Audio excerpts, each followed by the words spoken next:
من الشیطان اللعین الرجیم بسم اللہ الرحمن الرحیم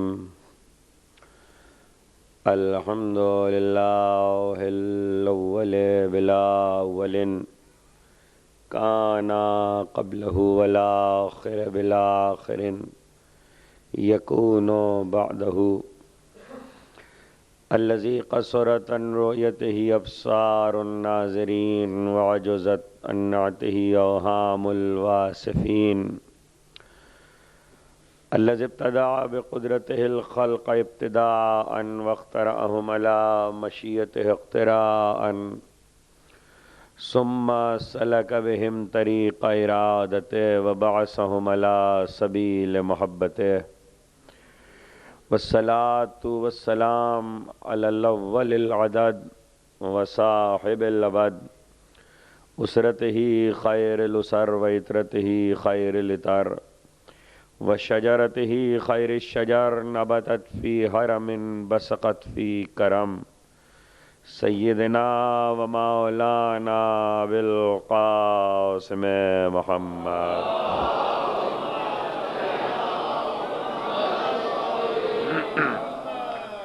واہل بیتہ الطیبین الطاہرین المعصومین المظلومین الذین اذھب اللہ عنہم الرجس وطہرہم تطہیرا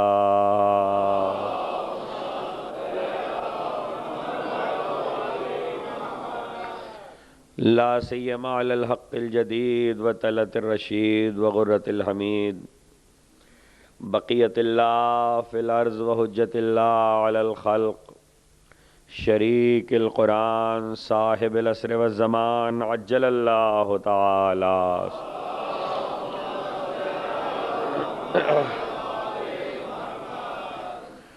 ولعنت الدائمۃ الباقیۃ علی اعدائہم ومنکر فوائلہم وغاصب حقوقہم اجمعین من یوم ظلمہم الى یوم الدین اما بعد فقد قال اللہ سبحانہ وتعالی فی محکم کتابہ الحکیم نرید ان نمن علی الذین استضعفوا فی الارض نجعلہم ائمۃ ونجعلہم الوارثین صلوات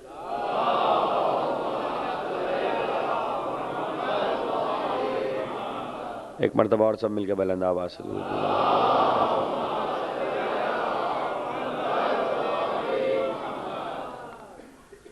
ایک بار پھر فصل ازاں میں عشرہ اربعین کی ان تاریخوں میں ہم اور آپ بتوفیق الہی بتائید محمد و آل محمد اس موقع سے فیضیاب ہوئے کہ گفتگو کریں کسی نئے عنوان کے تحت ایک ایسے فہم پر، ایک ایسی فکر پر کہ جو ہمیں ہمارے ان رہنماؤں سے قریب کرے کہ جن کی محبت ہمارا ایمان ہے اور جن کی معرفت ہم پر واجب ہے۔ یہ 1400 سال سے جاری و ساری سلسلہ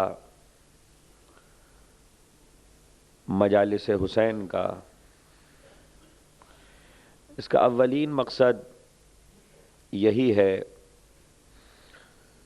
کہ ہر دور میں، ہر عہد میں کوئی بھی نسل آل محمد سے بے خبر نہ رہنے پائے،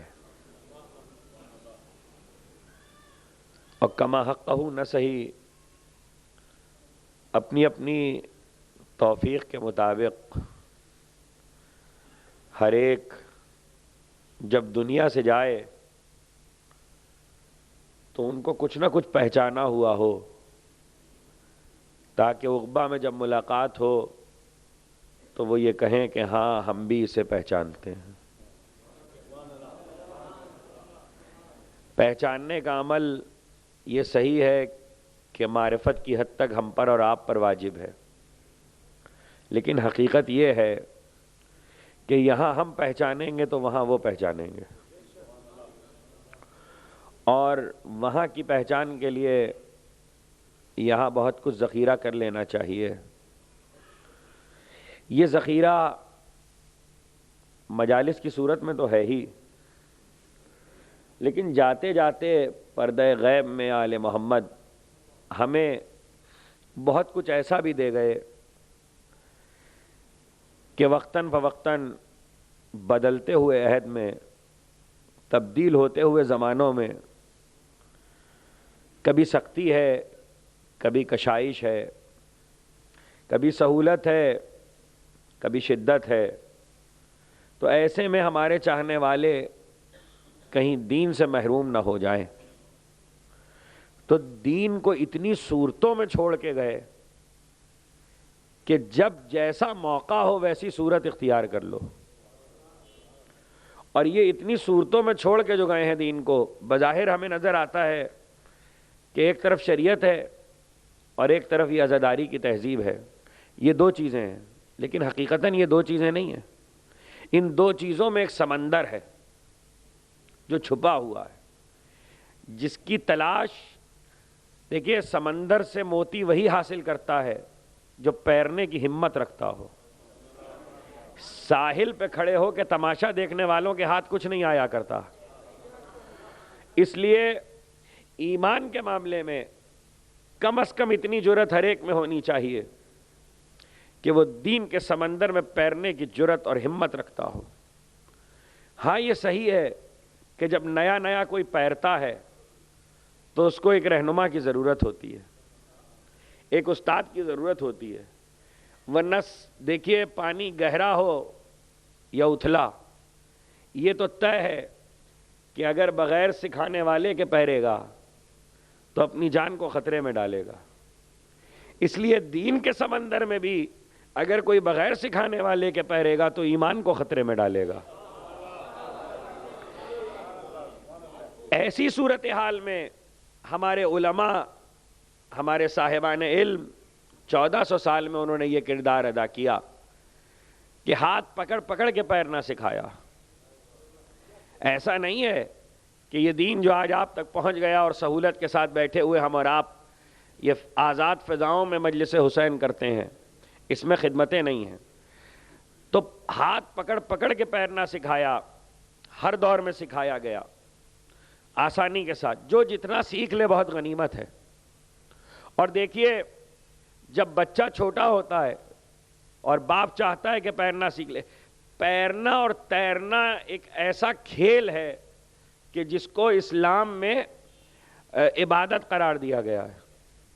شاید یہ واحد کھیل ہے کہ جسے عبادت قرار دیا گیا ہے۔ اور مولا کائنات امیر المومنین علی ابن ابی طالب علیہ السلام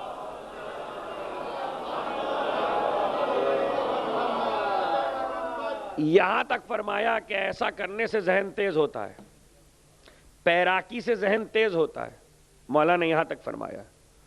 تو اب جب کوئی اپنے بچے کو پیرنا سکھاتا ہے، تمہید ہے، میں اپنے عنوان کا تعارف آپ کو کرانا چاہتا ہوں، جب کوئی اپنے بچے کو پیرنا سکھاتا ہے تو ایسا نہیں ہوتا کہ پہلی ہی منزل پہ سمندر تک لے جائے، بلکہ چھوٹے پانی میں، کم گہرے پانی میں، وہاں بھی استاد کی ضرورت ہے، لیکن پانی کم ہونا چاہیے۔ اور جیسے جیسے پیرنا آتا جائے گا، مشاقی بڑھتی جائے گی، ویسے ویسے گہرے پانی میں اترتے جانا۔ یہی معاملہ دین کا ہے، چھوٹی چھوٹی چیزوں سے بچپن میں مانوس کرایا جاتا ہے، اور آہستہ آہستہ جیسے جیسے عمر بڑھتی جائے، سمجھ آتی جائے، دین کی فہم آتی جائے، ویسے ویسے دین کی حقیقتوں میں اپنے ذہن کو دوڑاتے جاؤ۔ اور یہ تو میں عرض کر ہی چکا ہوں کسی نہ کسی گزشتہ تقریر میں کہ مولا نے کہا کہ جو اپنے ذہن پہ بوجھ ڈالتا ہے وہی ذہن کو استعمال کرتا ہے، جو ذہن کو خالی چھوڑ دیتا ہے تو ذہن تو انسان کا دماغ چھری کی دھار کی طرح ہے، پڑا رہے گا تو کند ہو جائے گا، استعمال میں رہے گا تو تیز ہوگا۔ اور اس دماغ پہ سیکل ہوا کرتی ہے، دیکھیے چھری کی دھار، آپ کے پاس چھری ہے، خنجر ہے، تلوار ہے، ہر چیز پہ سیکل کی ضرورت ہوتی ہے۔ کچھ عرصے سے اس پہ سان رکھوائی جاتی ہے. آپ نے فرمایا کہ عقل کی سیکل علم ہے، علم کے بغیر عقلوں پہ سیکل نہیں ہوا کرتی. تو اس لیے حصول علم بھی بہت ضروری ہے کہ جیسے جیسے علم آتا جائے انسان تھوڑا تھوڑا جانتا جائے، عقلوں پہ سیکل ہوتی جائے. علم حاصل کرو مجلسوں سے، سیکل کرو روزمرہ کے معمولات میں. یہ ہے دین. اور اسی دین کو عالم، ذرا سا آپ تھوڑا سا حضرات زحمت فرمائیے، ابھی لوگ آ رہے ہیں، تھوڑا سا قریب قریب تشریف لائیے.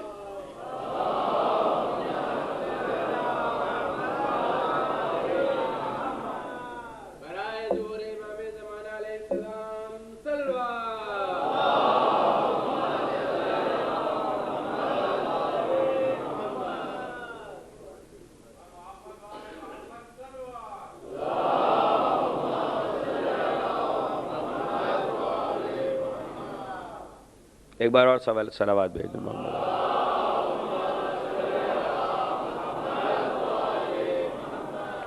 یہی دین ہے، اور جتنا جتنا سیکھتے جاؤ اس پہ عمل کرتے جاؤ. دین کے معنی یہی ہے کہ سیکھ لو تو عمل کرو، جان لو تو عمل کرو. دین عمل کی ترغیب دیتا ہے. ظاہر ہے میرا موضوع نہ اس وقت سیکھنا ہے نہ عمل کرنا ہے، بلکہ میں کچھ مثالوں کے ذریعے اس منزل تک پہنچنا چاہتا ہوں کہ جس انتہائی بظاہر دقیق عنوان کا میں نے اس اشرے کے لیے انتخاب کیا ہے. لیکن حقیقت یہ ہے کہ جیسے جیسے تقریریں بڑھتی جائیں گی آپ کو اندازہ ہوگا کہ یہ عنوان اہم بھی ہے اور ضروری بھی ہے. ابھی ہم اس کی وضاحت بھی کر دیں گے. اولین پیراکی کی منزل یہ ہوتی ہے کہ تھوڑا پیرنا آ جائے تو گہرے پانی میں غوطے نہ لگاؤ، بلکہ اس کنارے سے اس کنارے تک پہنچ جاؤ. اور جو کنارے سے کنارے تک پہنچ جائے سمجھا جاتا ہے کہ اس کو پیرنا آ گیا ہے، یعنی آپ نے درمیان کا سفر عبور کر لیا.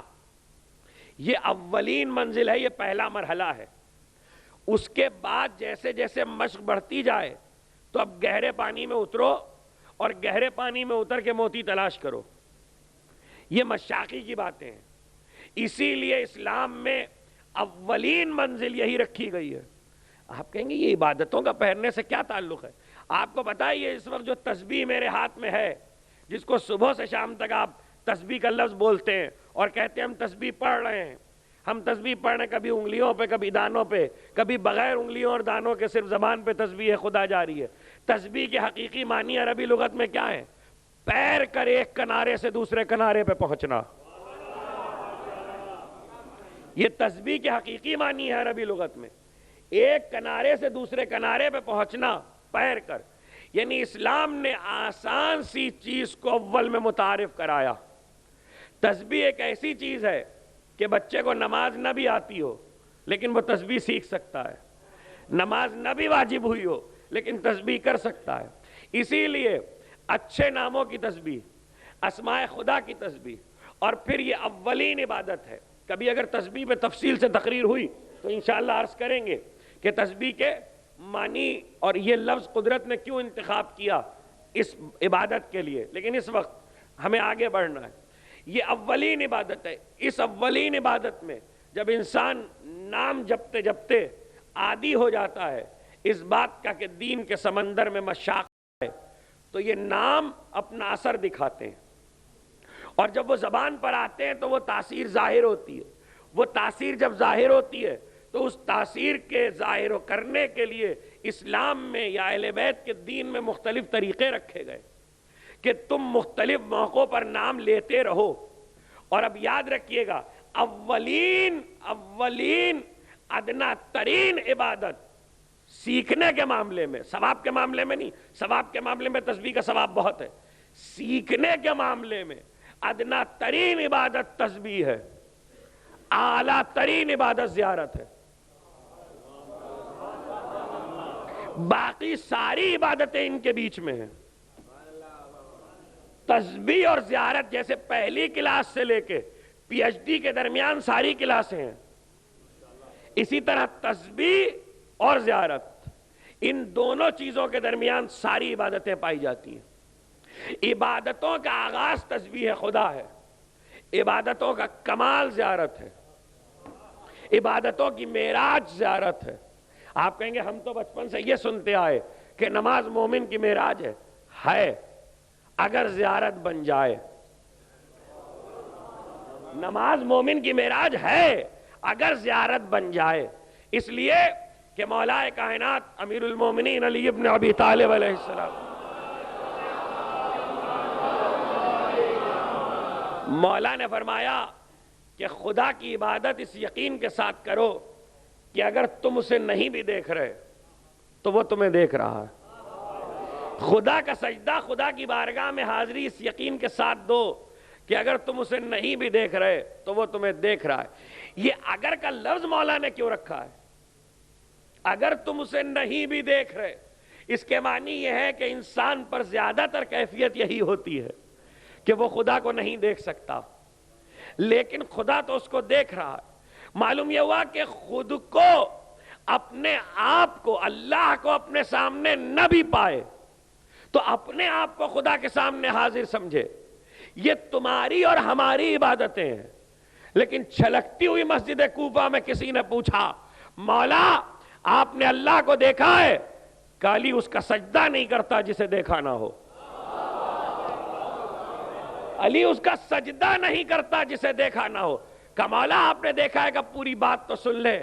اللہ ان آنکھوں سے دکھائی نہیں دیتا، میں نے اللہ کو دل کی آنکھوں سے دیکھا ہے، اور دیکھا ہے تبھی تو محویت کا یہ عالم ہے. دیکھیے انسان کی محویت کی انتہا ہمیشہ دیدار میں ہوتی ہے. میں ابھی عرض کروں، میں سامنے کی مثال دے دوں. بہت سے لوگوں کو آپ نے دیکھا ہوگا مطالبہ، چونکہ ہم تو قریہ گاؤں گاؤں شہر شہر مجلس پڑھتے ہیں تو کان میں آواز آتی ہے، سب مولانا ہمیں دکھائی نہیں دے رہے. ٹی وی لگائیے، اسکرین لگائیے، مرد ہو یا عورت ہر طرف سے یہی فرمائش ہوتی ہے کہ مولانا دکھائی نہیں دے رہے. ارے بھائی 1 گھنٹے کی مجلس سننا ہے، بغیر دیکھے سن لیجئے. نہیں صاحب وہ کنسنٹریشن نہیں ہوتی ہے نا، روزمرہ کی بات ہے نا، توجہ نہیں ہوتی، مولانا دکھائی نہیں دے رہے. 1 گھنٹے کی تقریر سننا ہو تو مولانا کا دکھائی دینا ضروری ہے. اب سمجھ میں آیا کہ دیدار، چونکہ دیدار محویت کی انتہا ہے، اس لیے کبھی بھی توجہ بغیر دیدار کے کمال تک نہیں پہنچ سکتی. اب پتا چلا کہ رسول نے من کنتوں پہ اکتفا نہیں کیا، علی کو ہاتھوں پہ کیوں بلند کیا.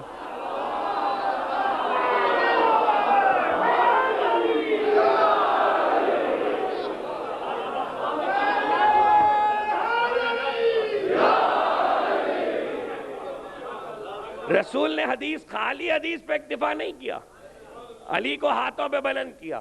اس لیے کہ محویت، اور یہی محویت کی چیز ہے جسے قرآن نے سورہ یوسف میں بہت تفصیل سے بیان کیا کہ جب زلیخا کو تانا دیا لوگوں نے، عورتوں نے، ارے غلام کا، غلام کی کیا بات کرتی ہو تم، ہم گزارے دیتے ہیں تمہارے سامنے سے تو تم خود فیصلہ کر لینا. تو ترنج، لیمو اور چھری ہاتھ میں دے دیے گئے. یوسف سامنے سے گزر گئے.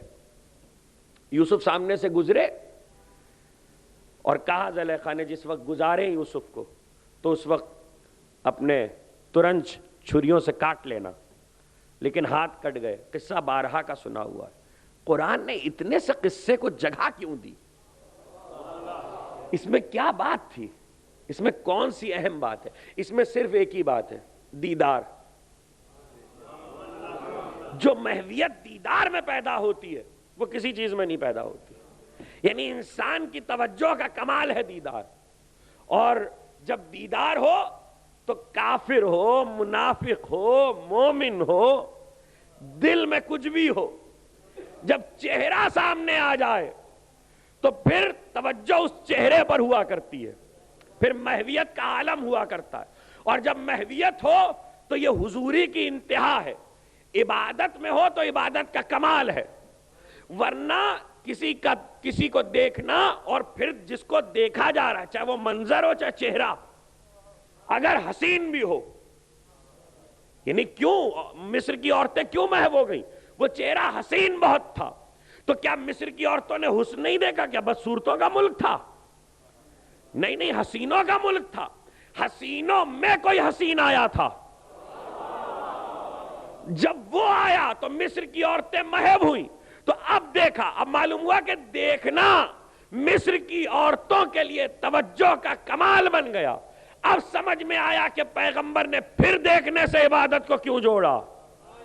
النظر الی علی عبادہ، علی کی طرف دیکھنا عبادت.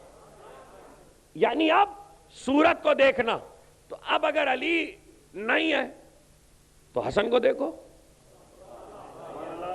خالی علی تو نہیں ہے، حسن بھی وہی ہے جو علی تھے. حسن نہیں ہے تو حسین کو دیکھو.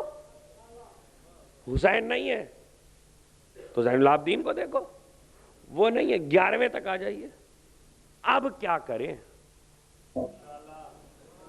اب تو پردہ ہے، اب تو پردہ غیبت ہے.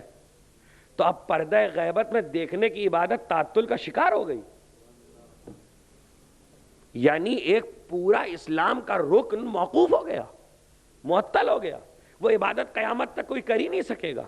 معصومین کو معلوم تھا کہ قیامت تک پردہ غیبت جب تک نہیں اٹھ جاتا، لوگ اس دیکھنے کی عبادت سے کہیں محروم نہ ہو جائیں اور پھر ہم سے گلہ کریں کہ اس وقت کے لوگوں کو تو جلوہ دکھایا، ہمارا کیا قصور تھا؟ ہم غیبت کے عہد میں پیدا ہوئے تو اپنی مرضی سے تو نہیں پیدا ہوئے، ہمیں تو اللہ نے پیدا کیا ہے. تو ہمارا کیا قصور تھا کہ اس غیبت کے دور میں ہم دیدار سے محروم ہو گئے؟ تو جاتے جاتے ایک ایسی چیز دے کے گئے کہ آپ اپنی معرفت کو اس عبادت سے ملا دیجئے تو آپ کا دیدار کا مرحلہ طے ہو جائے گا. اب یہ تو منزل معرفت کی ہے. دیکھیے محروم نہیں کیا، جاتے ہوئے دے دیا. آپ کہیں گے وہ کیا؟ اب میں ابھی لفظ کہہ دوں گا تو آپ کہیں گے اتنی محنت مولانا آپ نے اس کے لیے کی تھی، یہ لفظ کہنے کے لیے؟ ہم تو انگلی اٹھاتے ہیں، زیارت پڑھ لیتے ہیں، لیجئے ہو گئی چھٹی، گھر میں جا کے کمرے میں بیٹھ گئے. جی نہیں، زیارت کے معنی انگلی اٹھا کے کسی قبر کی طرف کچھ لفظ کہنے کے نہیں ہے. عربی زبان میں دیکھیے میں ذرا سا عرض کر دوں آپ سے، یہ آپ میرے سامنے بیٹھے، میں آیا، میں نے سلام کیا، آپ نے ہاتھ بڑھایا، میں نے آپ سے ہاتھ ملا لیا، ایک یہ ہے ملاقات. ہو سکتا ہے آپ نے میری طرف دیکھا، میں نے آپ کی طرف نہیں دیکھا، یا ہو سکتا ہے میں نے آپ کی طرف دیکھا، آپ نے میری طرف نہیں دیکھا. یہ ہے ایک ملاقات کی کیفیت. دوسری یہ ملاقات ہے، نعیم صاحب بیٹھے، میں ادھر سے آیا، ادھر سے وہ آئے، ہم نے سلام کیا، خیریت پوچھی، دونوں نے ایک دوسرے کو دیکھا، ہم ادھر چلے گئے، وہ ادھر چلے گئے. ایک ملاقات یہ ہے. تیسری ملاقات کی کیفیت یہ ہے کہ ملے، سلام دعا ہوئی، آمنے سامنے بیٹھے، روبرو. یہ روبرو کی کیفیت، یہ جو روبرو بیٹھ کے گفتگو ہو رہی ہے، اسے عربی میں زیارت کہتے ہیں. زیارت انگلی اٹھا کے کلمہ پڑھنے کو نہیں کہتے، یعنی کچھ کلمات کی ادائیگی کو نہیں کہتے. زیارت کہتے ہیں آپ جس کی زیارت کر رہے ہیں اس سے روبرو بالمشافہ ملاقات کریں. اب اگر کوئی صرف کلمات پڑھ کے رخصت ہو جائے تو ثواب مل گیا، فائدہ پہنچا، لیکن ملاقات نہیں ہوئی. یہ یاد رکھیے گا. اس لیے ہم نے عنوان قرار دیا ہے ایک زیارت کو اس عشرے میں گفتگو کرنے کے لیے. آج شب جمعہ ہے اور شب جمعہ کے لیے حکم ہے مفاتیح الجنان، تحفۃ العوام. آپ جا کے دیکھیے تو جہاں اور زیارتیں مختلف تاریخوں کی ہیں وہاں اس رات کے لیے خاص حکم ہے زیارت وارثہ کا، پڑھی جائے. زیارت وارثہ کچھ جملوں کی تخفیف کے ساتھ اس وقت آپ کے پاس موجود ہے، کامل جملوں کے ساتھ مفاتیح میں موجود ہے. جو صاحب دیکھنا چاہیں وہ دیکھ سکتے ہیں. جو آپ حضرات کو زبانی یاد ہے وہ کچھ جملوں کی تخفیف کے ساتھ ہے. اضافے کے سلسلے میں خود شیخ عباس قمی نے اسی چیپٹر میں بالکل بات واضح کر دی ہے کہ کلام معصوم میں کسی چیز کا اضافہ نہیں ہو سکتا. یہ جو زیارتیں ائمہ نے تعلیم کی، زیارت اربعین، زیارت جامعہ، زیارت وارثہ، زیارت امین اللہ، زیارت آل یاسین، یہ تمام زیارتیں معصوم کی زبان سے صادر ہوئی ہیں. اس کے سارے لفظ معصومین کے ہیں، اور ان زیارتوں کو ہمیں اور آپ کو تعلیم اس لیے نہیں کیا گیا کہ ہم اور آپ تاریخ آنے پر اسے سبق کی طرح پڑھیں، بلکہ اس لیے تعلیم کیا گیا ہے کہ ہم اور آپ جب امام کی بارگاہ میں بالمشافہ ملاقات کرنا چاہیں تو ان کلمات کے ذریعے ملاقات کریں. اسی لیے یہ لفظ زیارت استعمال ہوا ہے، اور کوئی لفظ یہاں پر نہیں آیا. عربی میں زیارت کا لفظ قرآن کا لفظ ہے، زیارت حدیث کا لفظ نہیں، حدیث میں بعد میں آیا ہے. حدیث میں پیغمبر کی ایک ایسی حدیث ہے کہ جہاں پیغمبر نے فرمایا من زارنی فی حیاتی و بعدی کمن زار اللہ فی عرشہ. جس نے میری زیارت کی میری زندگی میں اور میرے بعد، اس نے اللہ کی زیارت کی اس کے عرش پر. یعنی زیارت کی کیا مطلب؟ جس نے مجھے انگلی اٹھا کے سلام کیا، جس نے مجھ سے ملاقات کی، جس نے مجھ سے بالمشافہ ملاقات کی. اب چونکہ ایک دور ایسا بھی آئے کہ نبی کو نہیں دیکھ سکتے، تو جہاں کھڑے ہو روضے تک پہنچ سکتے ہو تو روضے تک پہنچو. قبر نہیں ہے، یہ دربار ہے، یہ قبریں نہیں ہیں، یہ دربار ہیں. اور ہمارے ہاں یہ حدیثیں پائی جاتی ہیں، اس میں کوئی نہ مبالغہ ہے نہ خطابت ہے، کہ ائمہ اپنے مقبروں میں دربار کرتے ہیں، ائمہ اپنے روضوں میں دربار کرتے ہیں. دربار کرنے کے معنی ہے کہ ملائکہ اترتے ہیں، احکامات صادر کیے جاتے ہیں، دعائیں عرضیاں پہنچتی ہیں، ان پہ دستخط کیے جاتے ہیں. یعنی باقاعدہ دربار کے کام روضوں میں ہوتے ہیں. تو خالی روضہ سمجھ کے کوئی نہ جائے کہ قبر کو سلام کرنے جا رہے ہیں، بلکہ دربار میں حاضر ہونے جا رہے ہیں. اب یاد رکھیے گا، جو بادشاہ جتنا بڑا ہوتا ہے اس کا دربار اتنا ہی بڑا ہوتا ہے. جیسے جیسے شاہی بڑھتی جائے گی دربار بڑھتا جائے گا. اس لیے کہ بادشاہ، چھوٹے ملک کا بادشاہ چھوٹا دربار ہے، بڑے ملک کا بادشاہ بڑا دربار ہے. اللہ کائنات کا بادشاہ ہے، تو اس نے اپنا دربار مختلف جگہوں پہ رکھا. صرف عرش پہ نہیں بلاتا وہ آپ کو کہ عرش پہ آ جاؤ، نہیں، عرش پہ تو محبوب کو بلایا. اپنے دربار دنیا میں لگائے. نماز پڑھ رہے ہو، حاضر ہو رہے ہو، یہ بھی دربار ہے.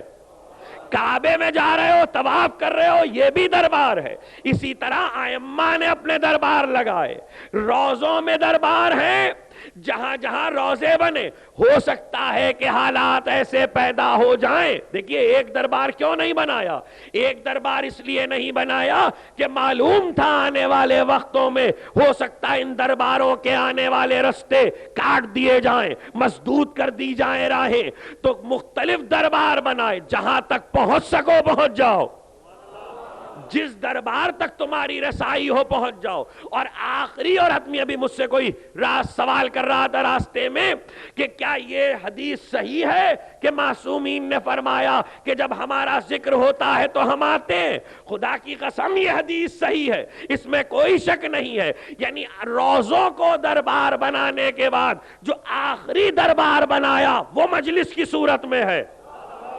یعنی جہاں تم ہمارا ذکر برپا کر لوگے وہاں ہم آ جائیں گے، تو اسے ہمارا دربار سمجھنا. اب جتنے ائمہ کے روزے، چاہے وہ نجف ہو، چاہے وہ کربلا ہو، چاہے وہ امام رضا علیہ السلام کا روزہ ہو خراسان میں، یا سامرہ سرمنڈا ہو، یا کاظمین ہو، یا بقیع ہو، اس سے بحث نہیں ہے کہ قبروں پر قبے بنے ہوئے ہیں کہ نہیں بنے ہوئے. ائمہ کے دربار مادی چیزوں کے محتاج نہیں ہیں کہ روضے کی عمارت بنی ہوگی تو دربار ہوگا. اس لیے کہ اگر روضے کی عمارت کے ہی محتاج ہوتے دربار میں تو بقیع میں لوگوں کی دعائیں قبول نہیں ہو رہی ہوتی. قبولیت دعا یہ بتا رہی ہے کہ جاؤ سلام کرو اور سلام کر کے حاضری دو، لیکن اس یقین کے ساتھ کہ تمہاری بالمشافہ ملاقات ہوئی ہے۔ تو اب آپ کہیں گے مولانا اتنی زحمت آپ نے کی، لیکن اتنے لوگ 1400 سال میں گزرے ہیں، ہم نے تو نہیں سنا کہ کسی کی ملاقات بالمشافہ ہوئی ہو۔ ہوتی ہے، انسان اپنے آپ کو اس سطح تک لائے، معرفت کی اس منزل تک لائے جہاں بالمشافہ ملاقات ہو جائے۔ آپ کہیں گے ہمارے تو سلاموں کا جواب بھی نہیں آتا، اس لیے کہ ہم زیارت پڑھتے ہیں تو کہتے ہیں السلام علیک یا ابا عبداللہ، السلام علیک یا امیر المومنین، لیکن جواب نہیں آتا۔ جواب آتا ہے، ہم اور آپ سن نہیں سکتے۔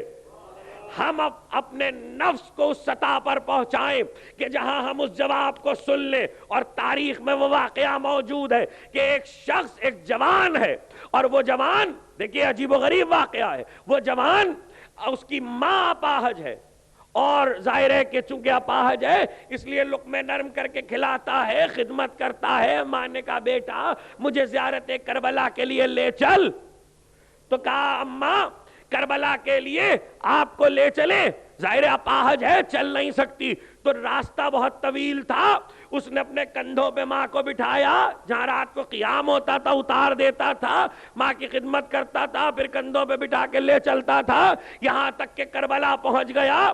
تو بہت سے زائرین حرم میں موجود ہیں، وہ سب بھی السلام علیک یا ابا عبداللہ کہہ رہے ہیں، اور یہ داخل ہوا تو اس نے بھی پکارا السلام علیک یا ابا عبداللہ۔ جیسے ہی اس نے کہا تو لوگوں نے سنا کہ اس کو جواب آیا، یعنی قبر سے امام حسین کی آواز آئی، تو معلوم یہ ہوا کہ وہ بھی ہم جیسا تھا، لیکن اس نے اپنے آپ کو اطاعت میں ایک ایسی منزل تک پہنچا لیا کہ حسین کو اس کی ادائیں پسند آنے لگی، تو وہ حسین کی آواز سننے لگا۔ اس لیے خالی زیارتوں کے پڑھنے تک محدود نہ رہا جائے، بلکہ زیارت پڑھتے پڑھتے اپنے آپ کو اس سطح تک پہنچاؤ کہ زیارت کرنے لگو، اور یہ زیارت کرنے کی ادا اس منزل تک آ جاتی ہے کہ جہاں عام انسان بھی، صاحبان علم بھی پھر کلمات کا محتاج نہیں رہتا، پھر نماز میں یہ منزل آ جاتی ہے، عبادت میں یہ منزل آ جاتی ہے،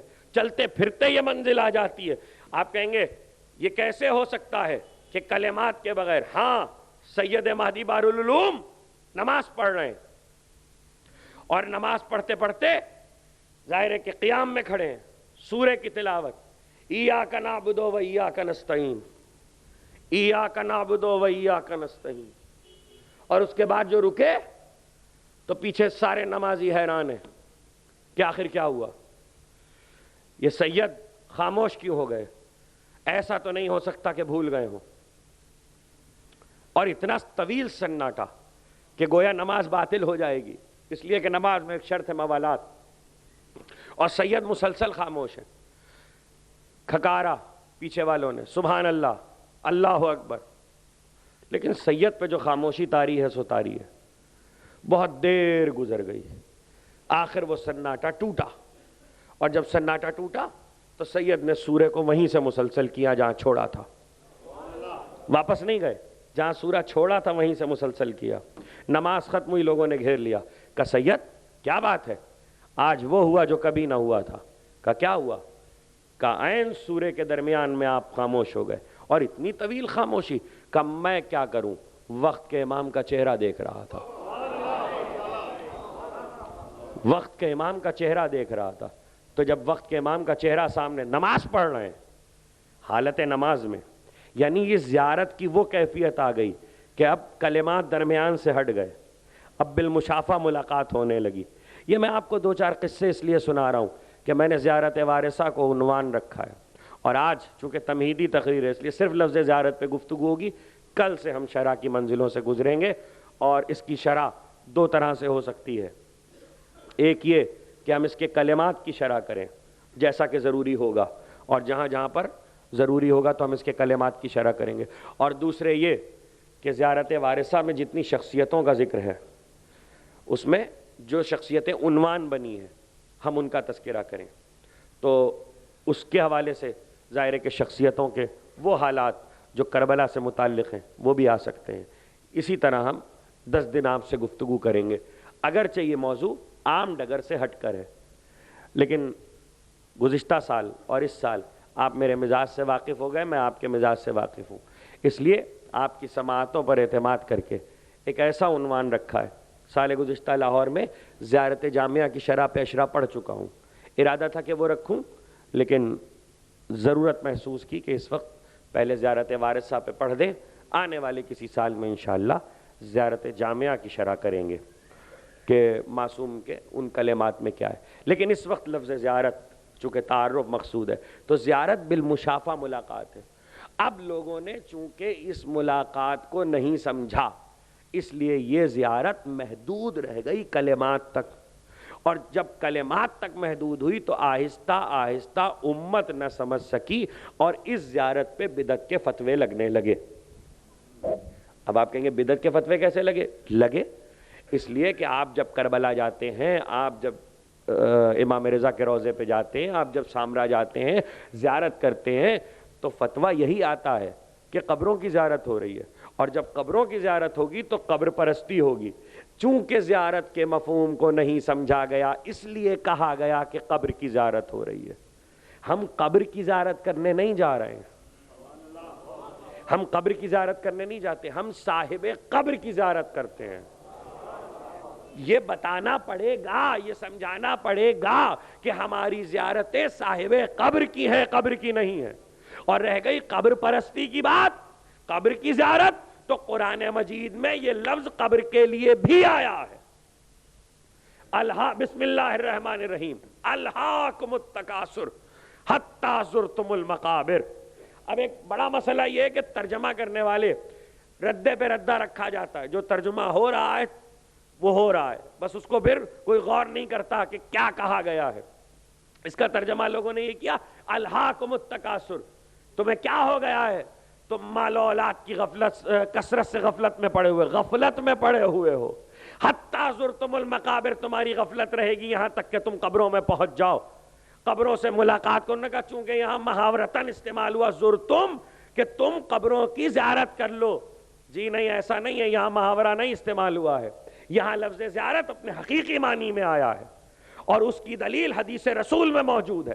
عالم اسلام میں بھی وہ حدیث پائی جاتی ہے، ہمارے ہاں بھی پائی جاتی ہے. اور وہ حدیث یہ ہے کہ پیغمبر نے فرمایا، دیکھیے قبر کو جا کے دیکھنا، ابھی گفتگو یہ تھی کہ ہم جو معصومین کی زیارت کر رہے ہیں وہ صاحبان قبر کی ہے، قبر کی نہیں ہے.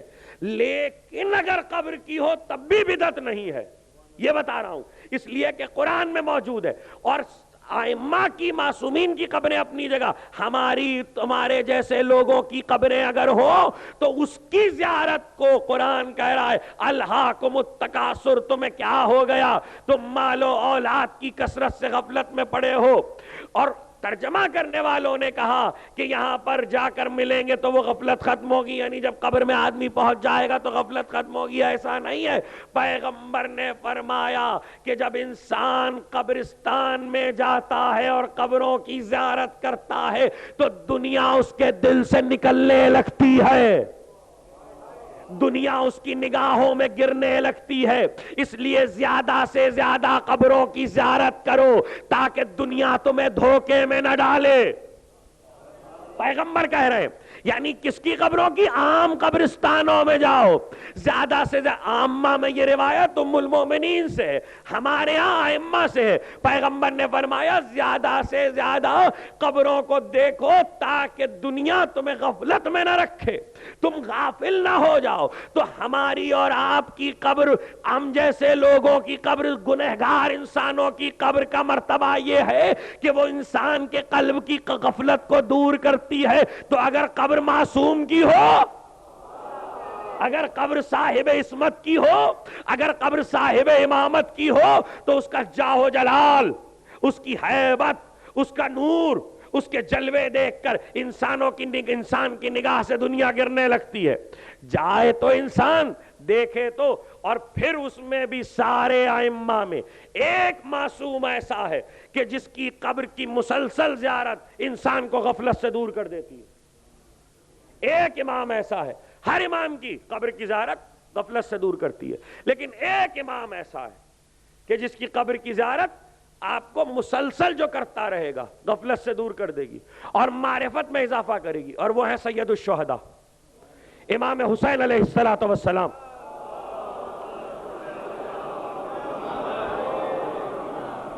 امام حسین، ان کی قبر کی زیارت جو مسلسل کرتا رہے گا، دنیا نگاہ سے گر جائے گی، خدا کی معرفت بڑھنے لگے گی۔ اس لیے کہ حسین کی قبر پہ جب انسان پہنچتا ہے تو یہ سوچتا ہے کہ ایک بے کس نے اتنا مرتبہ پایا ہے، ایک بے سر و سامان نے اتنی بڑی بادشاہی پائی ہے۔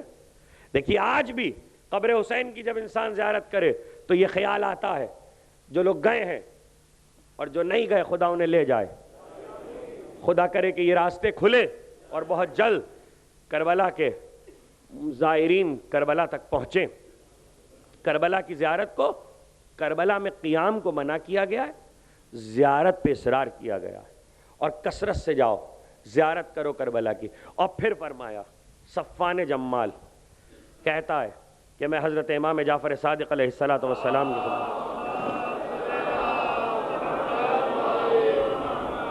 خدمت میں حاضر ہوا اور میں نے کہا کہ فرزند رسول حج کر کے آئے تھے، کہ سنو تم نے حج کیا ہے؟ کہ فرزند رسول حج کر کے آ رہا ہوں۔ کہ تم نے میرے جد حسین کی قبر کی زیارت کی؟ کہ نہیں مولا ابھی تک نہیں گیا۔ کہ صفوان سنو، اگر وہ بات نہ ہوتی جس کو میں مکروہ سمجھتا ہوں۔ صفوان نے کہا مولا وہ کیا؟ کہ اگر میں فضیلت بیان کر دیتا تو خیال تھا کہ لوگ حج کو ترک کر دیتے، اگر میں قبر حسین کی زیارت کی فضیلت بیان کر دیتا تو خیال تھا کہ لوگ حج کو ترک کر دیتے۔ لیکن سنو صفوان، کہ جو شخص قبر حسین کی زیارت کے ارادے سے گھر سے نکلتا ہے، ملائکہ کے پرے اس کے ساتھ ہو جاتے ہیں اور اس کی حفاظت کرتے ہیں۔ اور سنو صفوان، دو جملے ہیں، ایک رسول خدا کا، ایک آپ کے چھٹے امام کا۔ رسول کا جملہ علی کے لیے ہے، چھٹے امام کا جملہ امام حسین کے لیے ہے، کہ جو قبر علی کی زیارت کے لیے نکلے، بے نہیں یہی جملہ، اور چھٹے امام کا جملہ جو قبر حسین کی زیارت کے لیے گھر سے نکلے تو اس کے ہر قدم پر ایک حج مقبول اور ایک عمرہ مبرورہ کا ثواب، ہر قدم پر۔ یہ ہے قبر حسین۔ صفوان نے کہا مولا اگر نہ جا سکے، کہ اگر نہ جا سکو تو سال میں ایک ہی بار چلے جاؤ۔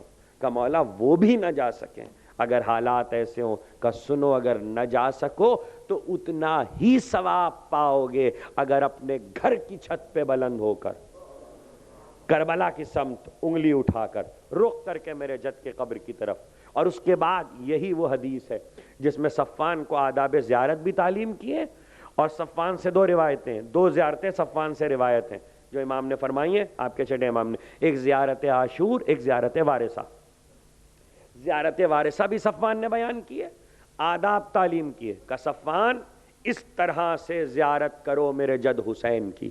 اور سنو ایسا نہیں ہے، صفوان یاد رکھنا کہ جب بھی ہمارے شیعوں سے کہہ دو کہ جب بھی ہم میں سے کسی کی زیارت کریں تو یاد رکھیں ہم ان کا کلام سن بھی رہے ہیں، ان کو دیکھ بھی رہے ہیں، ان کا جواب بھی دے رہے ہیں۔ یعنی جب بیٹوں کا یہ عالم ہے، رسول کے بیٹوں کا یہ عالم ہے کہ قبر کے پاس کھڑے ہو کے سلام کرو، تو پھر رسول کی قبر، رسول سن بھی رہا ہے، جواب دے بھی رہا ہے، رسول دیکھ بھی رہا ہے، رسول بھی دیکھ رہا ہے، رسول کے بیٹے بھی دیکھ رہے ہیں، اور یہی شرف ہے۔ اور یہ جو کہا گیا پہلا، چونکہ موضوع زیارت ہے اس لیے آج یہ وضاحت کر دوں، کل سے تو شرح شروع ہو جائے گی تو اس کا وقت نہیں ہوگا، کہ یہ جو کہا گیا کہ قبر پرستی پھیلتی ہے قبروں کی زیارت کرنے سے، اس کی بنیاد کل ایک حدیث ہے جو صحیح مسلم کی ہے، جس کا راوی ابن ابی الحیاج ہے، کل ایک حدیث ہے، پورے سائے ستہ میں کوئی حدیث نہیں ہے جس سے قبر پرستی حرام کی گئی ہو۔ مجبوراً یہ لفظ استعمال کر رہا ہوں، زیارت قبر کے ذریعے قبر پرستی، اب اس میں بہت ساری چیزیں آ جاتی ہیں، قبر کے پاس کھڑے ہو کے نماز پڑھنا، قبر کے قریب کھڑے ہو کے دعا مانگنا، یہاں تک پیغمبر کی حدیث ہے کہ دعا قبول نہ ہو رہی ہو اور ماں باپ مر چکے ہو تو ان کی قبر پر جا کر دعا کرو، ماں باپ کی روحیں تمہارے لیے وسیلہ بنیں گی بارگاہ الہی میں۔ پیغمبر کی اس حدیث کو عالم اسلام میں سب نے لکھا، ہمارے ہاں بھی سب نے لکھا۔ عجیب بات یہ ہے میرے آپ کے گنہگار ماں باپ ہمارے آپ کے لیے وسیلہ بن جائیں، صاحبان عصمت وسیلہ نہ بنے، مرنے کے بعد ہمارے آپ کے والدین وسیلہ ہوں، صاحب عصمت وسیلہ نہ، اور پھر ہمارے آپ کے ماں باپ وسیلہ، خود رسول وسیلہ نہ بنے۔ آج قبر پیغمبر پہ جا کے سوال کرو تو پیغمبر خود وسیلہ ہے، اور پھر صرف وسیلہ نہیں، دیکھیے آہستہ آہستہ دور کیا گیا۔ قبر کے پاس دعا نہ کرو، قبر کے پاس نماز نہ پڑھو، قبر کے پاس نہ بیٹھو، اس کی بنیاد کل ایک حدیث ہے، قبر پہ عمارت نہ بناؤ، قبر کو پہ قبہ نہ بناؤ، قبر پہ گنبد نہ بناؤ، قبر کو بلند نہ کرو۔ ان 6-7 باتوں کی بنیاد ایک حدیث ہے ابن ابی الحیاج کی، وہ حدیث سن لیجئے تاکہ یہ مسئلہ ہمیشہ کے لیے صاف ہو جائے۔ اسی حدیث پر انہدام جنت البقیع کا فتویٰ دیا گیا تھا کئی برس پہلے، وہ حدیث صحیح مسلم کی ہے۔ ابن ابی الحیاج کہتا ہے کہ علی نے مجھ سے کہا، رسول کی حدیث نہیں ہے، علی نے مجھ سے کہا کہ جتنی قبریں اٹھی ہوئی ہیں ان کو پست کر دو اور جتنی دیواریں بلند ہیں انہیں گرا دو۔ یہ ہے کل حدیث جس پر یہ کہا گیا کہ اسلام میں قبر کے قریب اعمال سارے حرام ہیں۔ سب سے بڑی بات یہ ہے کہ ابن ابی الحیاج نے یہ نہیں بتایا کہ علی نے یہ حکم رسول کی زندگی میں دیا، رسول کے بعد دیا، اپنے دور خلافت میں دیا، اور اگر ابن ابی الحیاج کو حکم دیا علی نے تو علی کا دور خلافت ہوتا تو حکم دیتے، جب دور خلافت ہی نہیں ہے تو حکم کا معاملہ کیا ہے؟ تیسری بات یہ ہے کہ تمام علم رجال کے ماہرین متفق ہیں کہ ابن ابی الحیاج کے دل میں بغض علی ہے، محبت علی نہیں ہے، یعنی راوی دشمن علی ہے۔ کتنی عجیب بات یہ ہے کہ علی جانتے بھی ہیں میرا بغض رکھتا ہے اور پھر اسے حکم دے رہے ہیں۔ اور تیسری چوتھی بات یہ ہے کہ اگر اسلام میں کسی فقہ میں یہ حکم ہوتا کہ قبر کو بلند نہ کرو، ساری فقہ میں قبر بلند ہوتی ہے، صرف طریقے مختلف ہیں، آپ کیا برابر ہوتی ہے؟ عالم اسلام میں کوہان کی طرح ہوتی ہے، لیکن بلند سب جگہ ہوتی ہے۔ حدیث میں کہا گیا کہ بلند نہ کرو۔ اگر چاروں فقوں میں، حنبلی، مالکی، شافعی اور حنفی، چاروں فقوں میں اگر کسی میں بھی حرام ہوتا تو کوئی فتویٰ موجود ہوتا، لیکن چاروں فقوں میں عبد الرحمن جزیری جس نے مشہور کتاب لکھی الفقہ علی مذاہب الاربعہ، جو سعودی عرب سے چھپی ہے اور میرے پاس وہیں کا نسخہ موجود ہے، اس میں کسی فقہ میں نہیں کہا گیا، بلکہ الٹا یہ لکھا ہے کہ قبر بند کرنے کے بعد قبر کو 4 انگل بلند کرنا مستحب ہے، ثواب ہے۔ تو اب یہ ہے قبروں کا معاملہ۔ اسی میں سب سے بڑی بات یہ ہے کہ تقریر ختم ہونے جا رہی ہے تو ایک اہم بات اور محفوظ کر لیجئے کہ سب سے پہلی اگر علی نے حکم دیا تو علی سے پہلے یہ حکم کیوں نہیں آیا؟ تاریخ میں علی سے پہلے کسی کا حکم نہیں ہے کہ قبر کو گرا دو، قبر کو مت بناؤ، قبر پہ عمارت مت بناؤ۔ اور دوسری بات یہ کہ رسول کی حیات میں بقیع تعمیر ہو چکا تھا، رسول قبروں کی زیارت کے لیے جاتے تھے، پیغمبر سلام کرنے جاتے تھے، پھر خود پیغمبر کی جب وفات ہوئی تو ان کی قبر حجرے میں بنی۔ اب مجھے اس سے بحث نہیں کہ وہ کون سی بی بی کا حجرہ تھا، لیکن تھا تو کسی بی بی کا حجرہ، حجرے ہی میں نبی دفن ہوئے، اور جب تک نبی دفن رہے، بعد میں جب تک ام المومنین حیات رہیں، نماز اپنے حجرے ہی میں پڑھتی تھیں۔ تو ظاہر نماز قبر پیغمبر کے پاس ہو رہی ہے، اگر نماز قبر کے پاس منع ہوتی تو خود امہات المومنین کا عمل نہ ہوتا، لیکن ان کا عمل بھی یہ بتا رہا ہے کہ قبر کے پاس نماز ہو سکتی ہے۔ اور آخری دلیل قبر پرستی کے سلسلے میں محفوظ کر لیجئے گا کہ جو سو رہا ہے مدتوں کے لیے یا جو مر گیا، اس کی مثال ایک جیسی ہے۔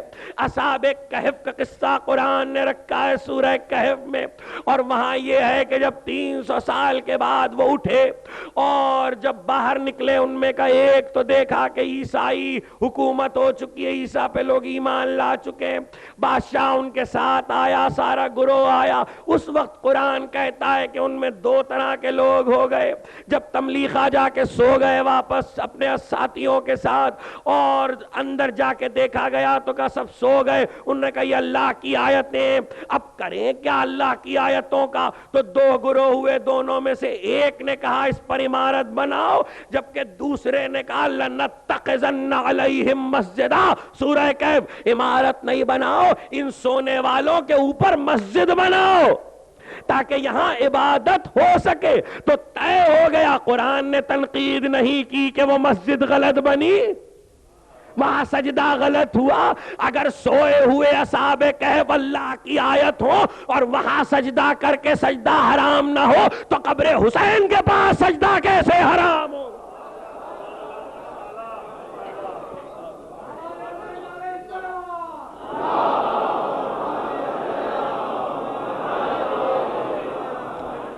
یہ ہے زیارت، انگلی اٹھا کر پڑھنے سے لے کر یہاں تک آ جائیے قبر تک۔ تو اب جتنا فاصلہ جو جتنے عرصے میں طے کر لے، اسی میں جو سب سے اہم ہے، ہر شب جمعہ پڑھو۔ یہ ہر شب جمعہ کا حکم کیوں دیا گیا؟ یعنی دیکھو، ہم جانتے ہیں تمہارے روزمرہ، تمہاری حیات، تمہارے معاملات، تو ایسے میں جمعے کی شب، جمعرات کی شام حسین سے مخصوص کر دو، سید الشہداء کو یاد کرو، جہاں ہو وہاں سے انگلی اور آج کچھ لوگوں کو میں نے دیکھا ہے، انہیں اس پر بھی اعتراض ہے کہ انگلی اٹھا کے زیارت کیوں پڑھی جاتی ہے، بعض لوگ ہاتھ باندھ کے زیارت پڑھتے ہیں۔ اس مسئلے کی بھی وضاحت کر دوں کہ انگلی اٹھا کے زیارت پڑھنا سیرت جناب مسلم ابن عقیل ہے۔ سب سے پہلے جس ہستی نے حسین کو انگلی اٹھا کے سلام کیا ہے وہ مسلم ہیں۔ اور رہ گئی یہ بات کہ اگر عمل مسلم سنت نہیں ہے، شاید کوئی کہہ دے کہ عمل مسلم سنت نہیں ہے، میرے حساب سے تو ہے۔ آپ کہیں گے آپ کے حساب سے کیوں ہے؟ دلیل میرے پاس موجود ہے، اس لیے کہ مسلم کو کوفے میں اپنا نائب بنا کے بھیجا ہے حسین نے، مسلم کو کوفے میں نائب بنا کے بھیجا ہے، اور یہ کہہ کے بھیجا ہے جو تمہارے ہاتھ پہ بیعت کرے گا گویا اس نے میرے ہاتھ پہ بیعت کی۔ اس کے معنی عمل مسلم عمل حسین ہے۔ تو اس وقت مسلم کا عمل سنت بن گیا، مسلم نے انگلی اٹھا کے حسین کی طرف سلام کیا تو عمل مسلم سے یہ کام سنت ہو گیا۔ ایک چیز، اور دوسری بات، اگر پھر بھی کسی کو یہ سنت سمجھ میں نہیں آ رہی تو امام صادق کی حدیث میں موجود ہے کہ جہاں بھی کھڑے ہو اشارہ کر کے سلام کرو۔ اب اس اشارے میں کیا حکمت ہے، اس اشارے میں کیا راز ہے کہ جہاں دیکھیے اشارہ کر کے یہ بتایا جا رہا ہے، ایک جملہ اور تقریر اپنی منزل پہ ختم ہونے جا رہی ہے، اس اشارے میں ایک راز بہت قیمتی ہے، اور وہ امیر المومنین کے جملے سے کھلا نہج البلاغہ میں۔ لوگ کہتے ہیں کہ شیعہ حضرات ائمہ کی فضیلتیں اتنی بیان کرتے ہیں کہ انہیں اللہ بنا دیتے ہیں، سنا ہے نا بہت۔ یہ اشارہ بتاتا ہے کہ توحید کیا ہے اور بندگی کیا ہے۔ جب تک یہ اشارہ کرتے رہو گے توحید کا اور بندگی کا فرق رہے گا۔ آپ کہیں گے کیسے؟ علی نے کہا کہ خدا وہ ہے کہ اس کی طرف اشارہ نہیں ہو سکتا، اہل بیت نے اپنی طرف اشارہ کروا کے بتایا ہم خدا نہیں ہیں۔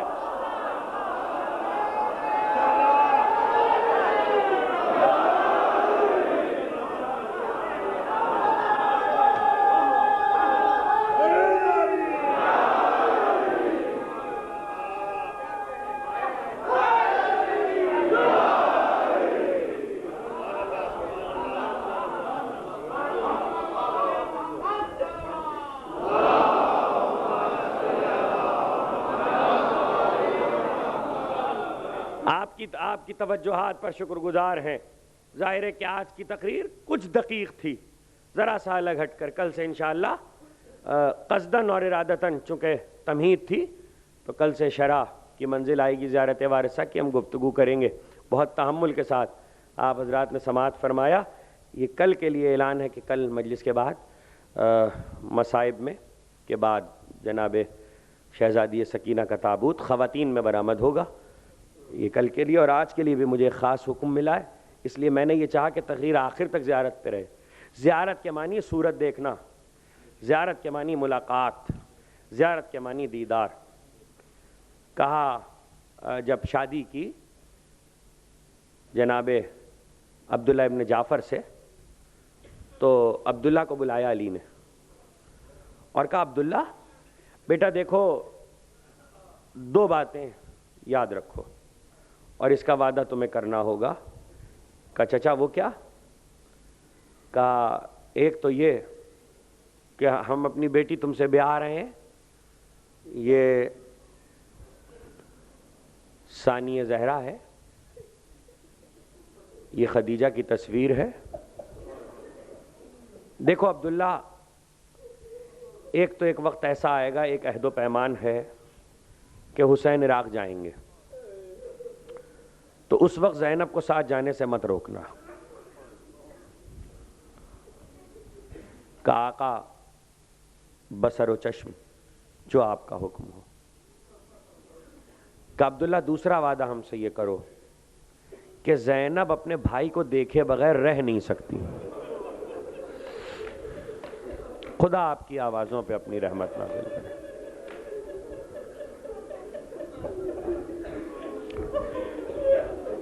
عبداللہ زینب اپنے بھائی کو دیکھے بغیر نہیں جیتی, بس یہ وعدہ کرو کہ زینب جب بھی اپنے بھائی کو دیکھنے آنا چاہے گی تم اسے نہیں روکو گے. عبداللہ نے وعدہ کیا اور اس کے بعد تاریخ کہتی ہے کہ جب بھی زینب کا دل بے قرار ہوتا تو بھائی کو دیکھنے آ جاتی. بہت محبت کرتے تھے حسین بھی زینب سے اور زینب بھی حسین سے. اب مجھے شہزادی کے ذکر پر ہی آج تقریر کو ختم کرنا ہے. جب بہن اتنی محبت کرتی ہو تو بھائی کتنی محبت کرتا ہوگا.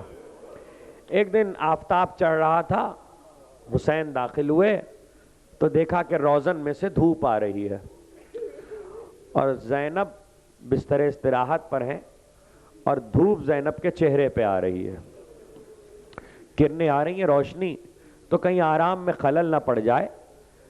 اس روشنی اور زینب کے درمیان کھڑے ہوئے اور اپنی دوست سے ابا اتاری اور ابا اتار کے سایہ کیا کہ بہن کی نیند نہ خراب ہو جائے.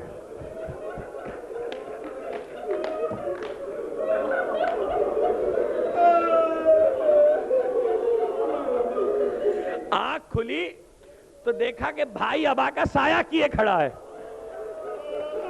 وہ ایک بار گھبرا کے اٹھ گئی. کہا بھیا کیا بات ہے, ابا کا سایہ کیے کھڑے ہو؟ کہا زینب ہم گزر رہے تھے, ہم نے دیکھا کہ تم آرام کر رہی ہو, روشنی آ رہی تھی, دھوپ کی تمازت تھی, ہم نے سوچا کہیں تمہاری نیند نہ خراب ہو جائے, نیند میں خلل پڑے, تو زینب ہم نے ابا کا سایہ کیا. ارے جانے دل زینب نے اس وقت کہا ہوگا بھیا کوئی ایسا وقت آئے کہ دھوپ تم پر پڑ رہی ہو تو زینب اپنی چادر کا سایہ کرے. لیکن جب وہ وقت آیا تو زینب کے سر پہ چل.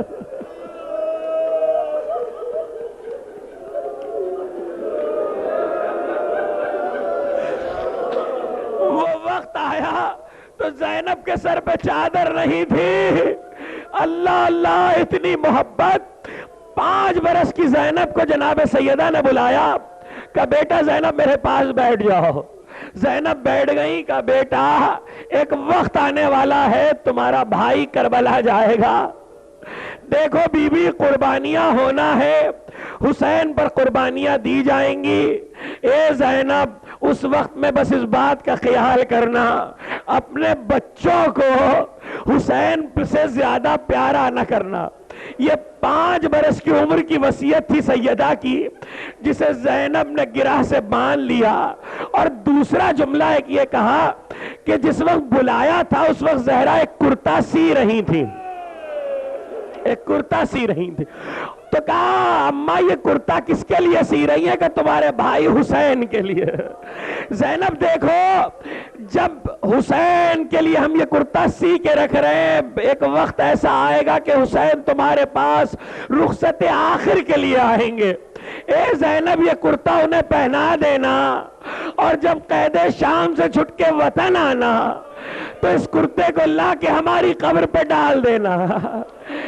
زینب کو اس کرتے کا بھی بڑا پاس تھا، حسین نے آخری وقت وہ کرتا زینب ہی سے طلب کیا تھا۔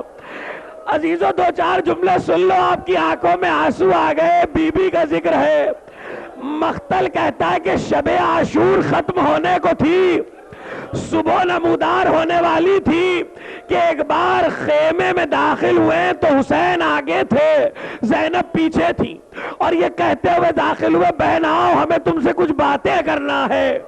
خیمے میں حسین بہن کو لے کے داخل ہوئے، بہت دیر کے بعد جب بہن اور بھائی باہر آئے تو جاتے ہوئے حسین آگے تھے، آتے ہوئے زینب آگے تھے۔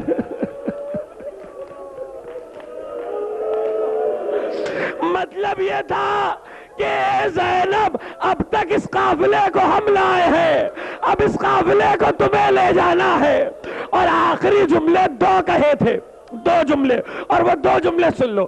کہا اے زینب سارا قافلہ تمہارے حوالے، امامت کی ذمہ داری سید الساجدین کی، لیکن زینب 2 امانتوں کا وعدہ کرو، اور جو ہم تمہارے سپرد کیے جا رہے ہیں۔ کہ بھیا وہ کیا؟ کہ ایک تو میرے زین العابدین کا خیال کرنا، میرے علی کی حفاظت کرنا، یہ نسل امامت ہے، اور اے زینب دوسرے میری سکینہ جو مجھ سے بہت محبت کرتی تھی۔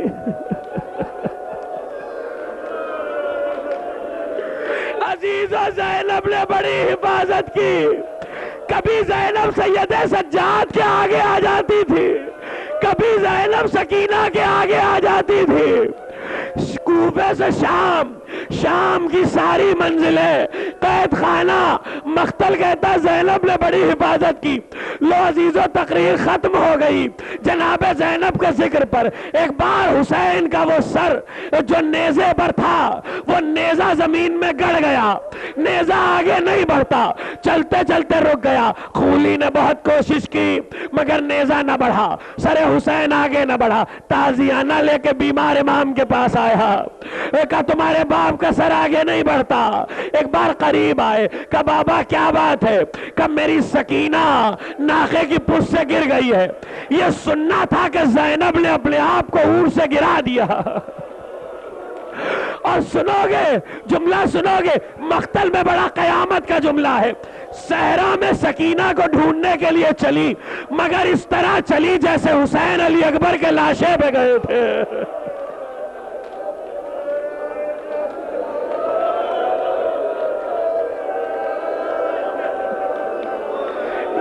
حسین علی اکبر کے لاشے پہ گئے تھے۔ ایک بار میدان صحرا میں دیکھا، ایک بی بی ہے، نقاب پوش بی بی ہے، جس کی آغوش میں سکینہ ہے۔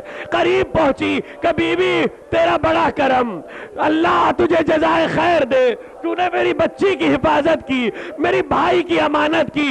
جب میدان محشر میں میری ماں زہرا مسند شفاعت پر آئے گی تو میں تیری شفاعت کا وعدہ کرتی ہوں۔ یہ سننا تھا کہ اس بی بی نے چہرے سے نقاب الٹ دی، نقاب جو الٹی تو دیکھا چہرے پہ تازہ لہو ملا ہوا ہے۔ کہ بی بی یہ کس کا لہو ہے؟ آواز آئی زینب نہیں پہچانا، تیری ماں فاطمہ۔